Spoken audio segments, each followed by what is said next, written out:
By the year 2050, 1 in 4 people on the planet will be African. The choices that we make now across Africa will shape the world's collective future.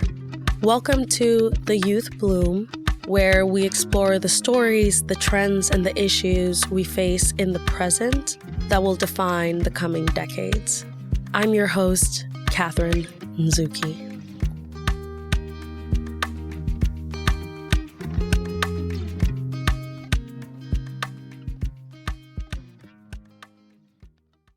Africa's population is projected to reach 2.5 billion people by 2050. That would mean that 1 in 4 people in the world will be African by 2050. This is a projection with vast implications that I'm still wrapping my head around, hence this podcast. And today I'm joined by Dr. Jennifer Sciubba, President and CEO of the Population Reference Bureau, and one of the foremost experts in the field of political demography. Jen, welcome. Thank you, Catherine. So glad to be talking to you. Let's just start from the basics. We know that Africa's population is projected to reach 2.5 billion people by 2050. We're currently at 1.5 billion. How do demographers and experts like you project population growth? Fertility plays a really big role in those projections. So if we think about population change, and in this case, size is the question, but we also sometimes think about composition, et cetera. So population size, there's just 3 ingredients of population change. It's births, deaths, and migration, in or out migration. When we're doing these long-term projections, those fertility trends, they really do the heaviest work for us. It's math, right? So if you think about the way that populations will grow exponentially because you might have a very large cohort of childbearing ages. And so we see them go throughout their life course. So if we have a big boom in babies in a certain year, we know that by the time they're of reproductive ages, how many babies they have will really matter for charting the course of population size. So there are disagreements, though, of course, about how you arrive at those assumptions about fertility, because that's really what it is. You're making some guesses, educated, informed guesses, but guesses about what those trends will do in the future. For life expectancy, so let's leave fertility aside for a minute. On the mortality part of things, the how long do we live, we've had some general linear improvements in terms of life expectancy. And so those will factor in to any projections about the future. You know, if you're looking at a relatively poor country, for example, most of their gains in the mortality sphere are going to be gains in infant and child mortality. Versus if we're thinking about a really high income country, if they're having improvements, it's often at the end of life, adding extra years onto the end of life there. One of those affects fertility and the other one doesn't. If you're adding numbers of years onto the end of life, well, frankly, that doesn't really interact as much with those fertility trends. But if you have gains in infant and child mortality, what you're essentially doing is, and rightly so, helping people live to their reproductive ages. So migration, of course, can be an incredibly powerful force, often very difficult to predict. And so that's tough when we're factoring in assumptions on that. But the really big mover in terms of population size is fertility trends. I imagine and I suppose that in the African countries that have the highest rate of population growth, it's these gains that we've made in reducing infant mortality and maternal health. Would you say that's true? I mean, the population growth, it is affected positively by helping people live longer into their reproductive years. So you're going to see some additions from that. Sub-Saharan Africa in particular is the region in the world of highest fertility rates. So they are well above what we call replacement level. Just think of replacement as roughly 1 to replace each parent. And so there are, of course, many countries in Sub-Saharan Africa that still have rates well above replacement. And therefore, those populations are growing incredibly rapidly. So when we kind of make these guesses about how large the population of Africa will be in the future, we're making guesses about how quickly fertility rates will actually continue to fall. And we're making pretty standard assumptions about the pace at which we'll be able to tackle infant and child mortality. So there's less question about the death part of things, and there's a lot more questions about how fast do you really think it will fall? Because in other parts of the world, it fell really rapidly from high to low.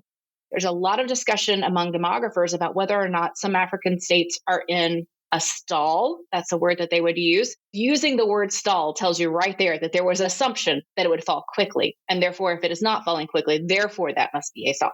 So when we're projecting out to 2050, we have to take a look at each of these places and make some guesses about the pace at which we'll see those declines happen. I mean, this conversation is incredibly fascinating to me because it almost seems like there are two different conversations happening. Where in sub-Saharan Africa, we're planning and thinking ahead about our population growth. And in most of the remainder of the world, the conversation is now about population decline and depopulation and so on. Would you mind giving us an overview of what is driving this inverse process in the rest of the world? Sure. And yeah, it is really tough. I mean, if somebody gives me only 30 seconds to describe world population, I basically just have to pick one of those, right? Because they are just two very different things that are true at the same time. And that's really hard for us to grasp, especially because we're used to talking about population in terms of exponential growth. So now we have 2 out of every 3 people on the planet live somewhere with below replacement fertility. There are dozens and dozens of shrinking countries in the world today.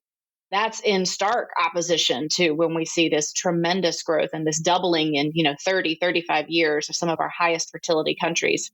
And so I think it's most useful for us when we're going to say something like declines in fertility rates to actually separate that. One will be a decline from very high, let's say 6 7, maybe even 5 6 7 children per woman, too low, around replacement or below.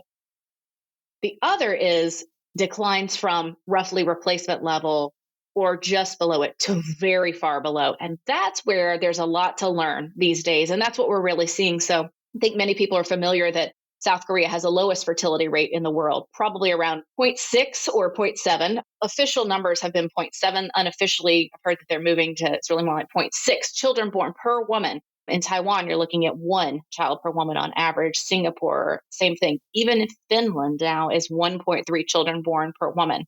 And so over time, of course, absent extremely mass migration, like really, really mass migration, the deaths outnumber births and a country's population begins to shrink. And the same way we have momentum for growth, we have momentum for depopulation as well, because we're back to math. How many people are there of reproductive ages in the society? So even if you see a spike in birth rates, the population can continue to decrease. That's so fascinating. And now to just almost switch back, whenever I think about, Africa's population growth, I'm struck by something that I guess is fairly obvious, which is countries in Africa are, of course, not the first to experience rapid population growth in recent decades. Countries like India, Vietnam, and Pakistan come to mind. What were the economic and social and political impacts of rapid population growth in these countries or elsewhere in the world? That's a great question. And I'm glad you pointed that out about India. I was reflecting before we got on here together about how Africa really has not figured prominently in the global population history. But it recently, I would say we're at this point right now where it's receiving an outsized amount of attention when it comes to population, even a fixation perhaps on Africa's population growth. Even during the population boom era, which let's call this the 1960s and 70s, the population boom era, Africa received quite little attention compared to other places. Africa as a whole had 2/3 the population of India in the 1970s. And so there was the real fixation on India, also partly because India was one government. And if you're going to think about, dealing with population Africa, you're thinking about, of course, many, many governments here. So what do we know about countries that had rapid population growth and their economic or their social or political outcomes? There are only a few things that we really know, and many more things that are our questions. We know that, and maybe I'll give you a different answer than other people would, because I'm a political scientist. An economist will give you a very different answer, but I would say we know that governments could really ride the wave of there always being new people entering the labor market, and therefore establish systems that relied on that. I mean, that brings us to India now is below replacement fertility rate. So what does that mean for their future? In East Asia, countries that they had this rapid economic growth. Think about, as we used to call them, of course, the Asian tigers. Population structure, age structure really benefited those countries. More people of working ages relative to child and old age dependence. And that played a role Economists would differ on what percentage of the role, but you see estimates up to about 20% in really driving that economic growth in those places. But it wasn't that demography was destiny. And so to bring India back into it, there have been a lot of questions about, well, will India really reap the benefits of its demographic dividend? The dividend is something, though, that you only get if you invest. We know this from any money we might put in our own account. So it's not automatic. You have what's called this window of opportunity. And it's a window because the way that population change happens over time is, again, very driven by these changes in fertility trends in particular, but mortality as well. The average age of a country changes over time. The proportions of people who are of working ages and older age dependents change over time. So this window is really open when you've got a lot of people in the Middle Ages. And it closes because you become top heavy. You go through this transition from very young to much older societies. And while you're in this window, you could reap a dividend. India, though, I would say really hasn't. Latin America, economists will also say, did not take full advantage of its demographic window of opportunity to reap the kind of dividend and economic growth that it could have. So we're left with the question, if we get to this stage for African nations, will they reap that dividend? Maybe before we go any further, actually, would you mind defining or explaining in a bit more detail what a demographic dividend is? What do we know about what sets this country up for success? I think it's a mistake to think that it will just be population age structure. And I think that's where often analyses will fall short. It's not just that, because you'll have so many people of working ages, therefore your economy is going to be really strong and you'll maximize that. In East Asia, they really had emphasized building a human capital foundation. So in terms of education and skills, that was really strong, literacy, all of this. Export-oriented economies are also helpful. Having good governance is helpful. Political stability is incredibly helpful for this dividend because you want people to want to invest. So FDI, all of these things come together. There's a lot of governance and economic policies that you need to have to take full advantage of your working age population. And I think that's where we can have these questions. And I would be really curious what you would think as well when you look at African nations, where are the places that are perhaps best set up for taking advantage of a potential window of opportunity in terms of demography? Depending on how fast the fertility rates fall in these countries, the window is really short.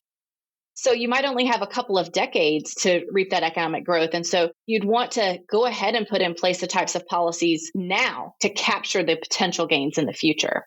Yeah, the shortest answer is that I'm very concerned. I've been thinking about this. I've been talking to a lot of experts. And I mean, Africa, huge continent, a lot of different states. Right. But the countries that are expected to have populations that double include the Central African Republic. Chad went through a coup recently. The Eastern DRC is actively in conflict. Mali went through a coup. A lot of the countries embroiled in conflict. Niger, coup, embroiled in conflict. To take advantage of demographic dividend, the starting point is assuming we have legislatures and political figures that can sit down and come up with a very technocratic approach to building that human capital foundation. In a lot of these cases, quite frankly, we're not even there yet, right? We're still in wartime. We're still in conflict.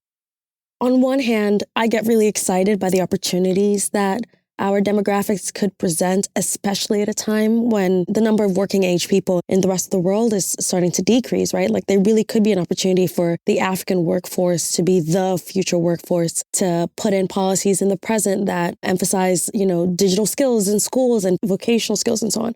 But I'm really worried. I want to be hopeful, but to even get to the point where we can have that discourse is going to require a level of stability that we currently don't have in a lot of the countries that are expected to have populations that double. And it's not all of them, to be fair.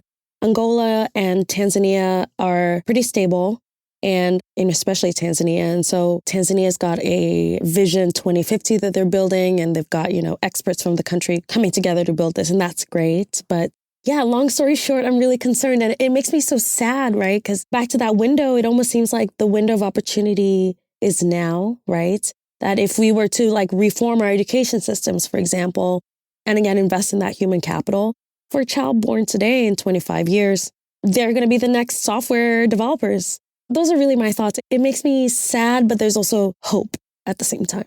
The stability piece, it's just key because you just cannot plan long term if you don't even know who the leader is going to be in the future. And I think if I would want African leaders to know, the ones who will be in power, who are in these stable governments, to not assume a dividend. I think that would be one of my key takeaways is don't assume a dividend, invest.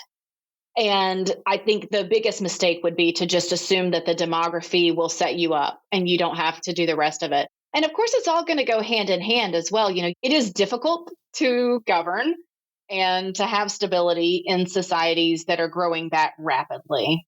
I mean, I'm not one who vilifies population growth. That's just not a position that I would take at all. But we do know that it's difficult. And in fact, there's research by political scientists and others that show that you're much more likely to have coups if you are this really rapidly growing and youthful population. So these things, they go together in a feedback loop. The more stability that a country has, the more likely they are to invest in education, opportunities for women to earn money outside the home, then fertility rates will drop and the economy will grow. Yeah, and it makes a country more attractive for investment and so on. Right. I actually wanted to just dive into what you just said. It was a bit of a throwaway about not criticizing population growth. Truthfully, dare I say I was a little nervous entering this conversation because I know this field can have a lot of, dare I say, landmines. I am of the conviction that the notion of overpopulation has to do with resource allocation, that it seems that the earth does have enough resources to support the people living here. It's just how resources are appropriated and allocated and misused. Anyways, that's how I'm approaching this, but I am curious how you think about this. I'm actually really grateful all the time, daily basis, to be a political scientist who entered the population realm. And I don't know if all the demographers feel that way about me being in there, but it's because it ended up that politics is the lens through which I view demography. And that is what puts a great check on my ever thinking that demography is destiny, whether it's having to do with aging or population and the environment. And I have a background in environmental studies. I taught that in college for 15 years. And even with that, it is so obvious that governance is so important. Population is also very important. I think, if I'm looking at the world through a demographic lens, I'm going to ask different questions, get different answers than I would otherwise. But we also need to look at demography through a political lens and realize that certainly it is the case that when you live in a country where 70% of the people rely on fuel wood for heating and cooking, which I don't know what Nigeria's current numbers are, but the last I had looked, a couple of years ago, it was really still that high. And they have 5 children or more, women on average, but the size of the land stays the same. There's clearly a relationship between population and resources in the people's immediate lives. So let's not pretend that that's not the case. But we also know that there can be really rapidly growing populations where famine does not break out.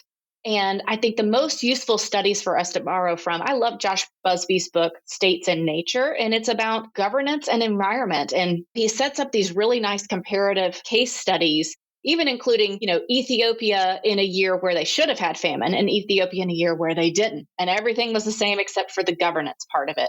And I think we need more studies. So somebody can fund me and Catherine to go look into under what conditions does population growth lead to XYZ. I think that's the most useful way to look at things rather than that there's this deterministic relationship. So I don't want to be naive about it, but I also don't want to be deterministic about it. That sounds absolutely right to me, that there are choices that are personal choices. There are choices that are driven by social, political, economic factors that may lead to population growth or decline. But the function of the state or governance is ultimately a set of choices or the lack of choices that people make. I agree that the most generous interpretation of what is happening right now with Africa's population growth, or the most positive outcome, would be a strong African Union and strong multilateral diplomacy where as a continent, we're okay, we have an opportunity, we really have a phenomenal opportunity here. But yeah, whether or not that manifests into or translates into policy is a whole other debate. One question I had for you was actually about the two different trends that are happening, right? Africa on one side has a growing population, And then we look at Europe and even the United States to a certain extent, where the conversation about declining populations or aging populations has not only become politicized, but also weaponized by politicians. And so there is this tone. Let's use the recent elections as an example, where there's an us versus them, right? Let's say us as, and I say this in air quotes, Americans, our population is declining as the rest of the world, or at least the global South, they're having younger people. And I'm being very euphemistic because the conversation is a bit tinged with xenophobia. When I step back and think about it, it almost seems like these two trends are on some sort of collision course where at some point the labor shortages in the West will reach the point where it would make sense to allow for greater migration. Like these two trends could be complementary, right? They could.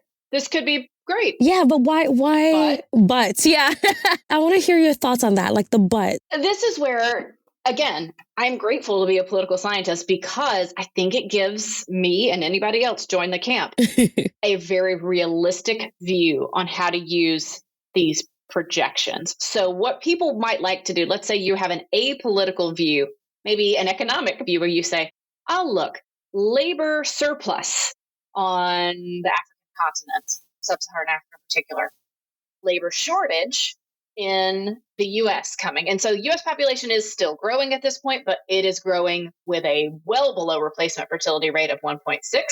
And we stopped all immigration now, we'd shrink by over 30% by the end of the century. So, we see these things happening. So, hey, perfect match. Labor can just move across the borders. Well, of course, any political scientist or newspaper reader would tell you that is just not going to happen to that extent. And so add on to that all the other shrinking countries. And so, I've had the opportunity in the past few months to travel more in Asia. And there's a lot of questions there. So I'm going to take it out of the US for just a second to say the US will be debating this forever. I will be dead gone, and this will still be a debate. But we're not the only people doing that. And so when we're at this global level, a couple of things I want people to realize. One is that, as I just said, labor doesn't move freely like that. There's borders and policies. The other is, imagine, let's say there's 60 shrinking countries in the world right now. That means if they all decided that they'd like to use migration as their strategy to make up for workforce shortages, then now they are all competing over the same one person. Because another mistake I see people make is that they think that the supply of people is endless. So not only are borders fluid and labor will move to where you get the best price, they tend to think that the supply of migrants is endless, and it is not. So if we use to predict migration surveys that say, would you like to move elsewhere? You will vastly over-predict migration. Especially there's all kinds of surveys in sub-Saharan Africa. Would you like to move? 60% of people, I don't know, will say, yeah, sure, but they won't move. And there'll be many reasons for that. Maybe their own choice, maybe not their own choice, but the global supply of migrants is pretty small. We're looking at like 4% of world population that lives outside the country in which they were born. So that means all these places will be competing over the same person. So I do not in any way, shape, or form expect that we will have a world in the coming decades where labor will be perfectly mobile and move to exactly where it is needed. Migrants tend to follow patterns. Now, what does that mean? It means that a country like the US actually will probably fare far better in attracting migrants than a country that's trying to break into this migration market. That, though, does depend on whether or not it is seen as a desirable place to be in the future.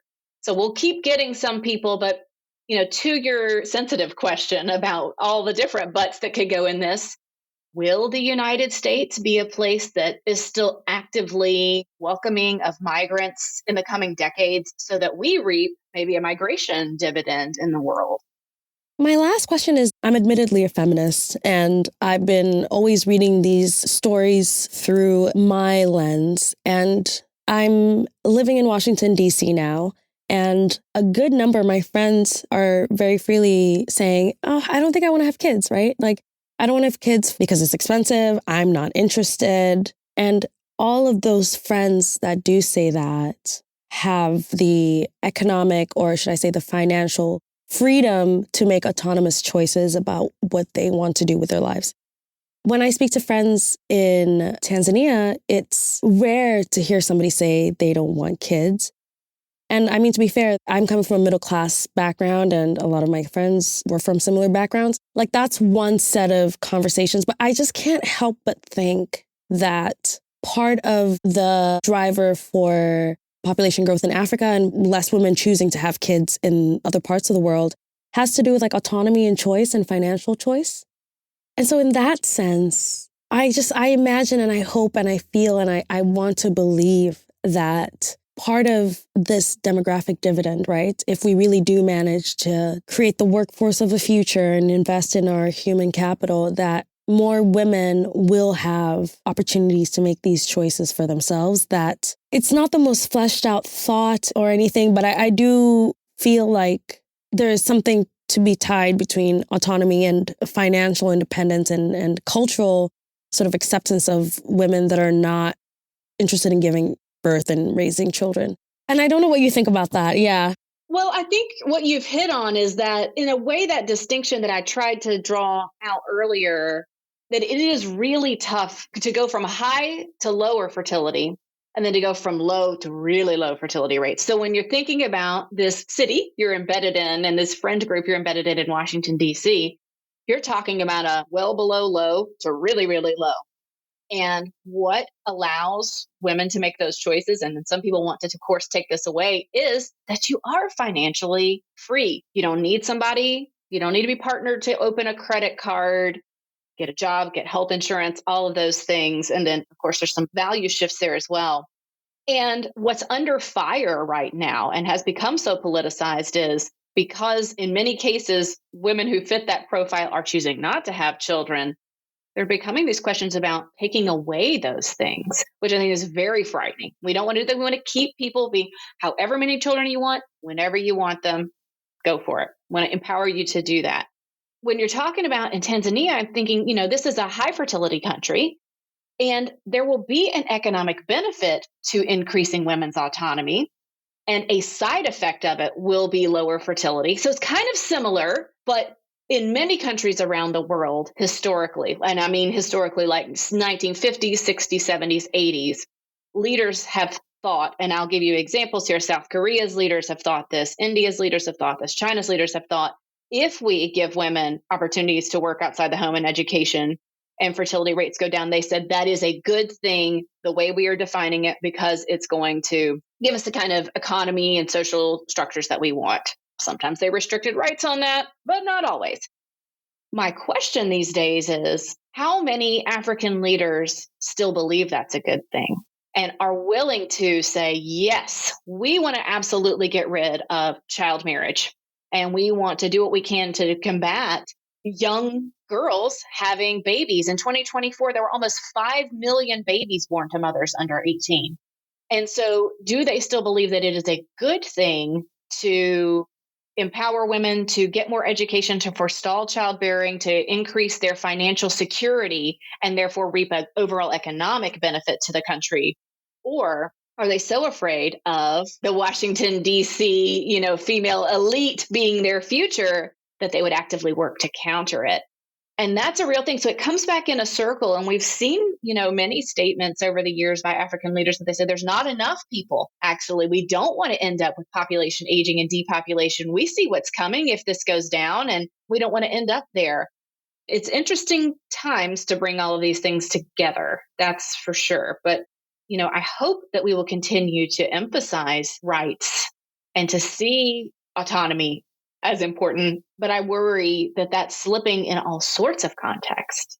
Yeah, and it almost seems like there's like a global backlash, sort of global conservative populism as much as it's like a machismo populism. Like there's so many examples to your point about African leaders that are like birth control, nah, this, no, that's a Western import. That's a Western import. And I don't really know what comes next. My last question for you, Jen, is there anything you wish I'd asked you, or is there a point that you always like to conclude with, especially for an audience that is new to like political demography? I really do want people to understand the power of demographic analysis and looking at the world through this demographic lens, really, people are soldiers, they're workers, they're the foundation of every economy and society. And so it's really important to get that demographic education. But so much of how I see demography discussed in the media reflects a lot of misinformation and bias, whether it's, immigrants are unlimited in the world, or, misinformation even about what kind of policies might address fertility rates. Happy to be at PRB, where our emphasis is on evidence always. So evidence-based policies, so nonpartisan, but evidence-based policies. And I think at the end of the day, all these things we talked about, things that are somewhat troubling, it's because it gets politicized, brought into the political arena. And the best counter to that is to always bring it back to what do we really know in terms of science and evidence. And so I think as long as we keep bringing it back to that, we at least stand a chance of making sure that the discussion is this very evidence-based one, and having these sound policies in place that can help with demographic dividends, can give people overall improved well-being through population. Fabulous, Jen. I'm so glad that you are over at PRB and that you have joined my new podcast. We're neighbors. And we're neighbors. Yeah, and thank you. Jen, thank you so much. Thank you, Catherine. Great to talk with you. Thank you. You too. Thanks for tuning in. This podcast is produced by Gina Kim and our music is by Wonderchild. If you have any suggestions for future topics, you can find me on X and Instagram at @KatherineNzuki_.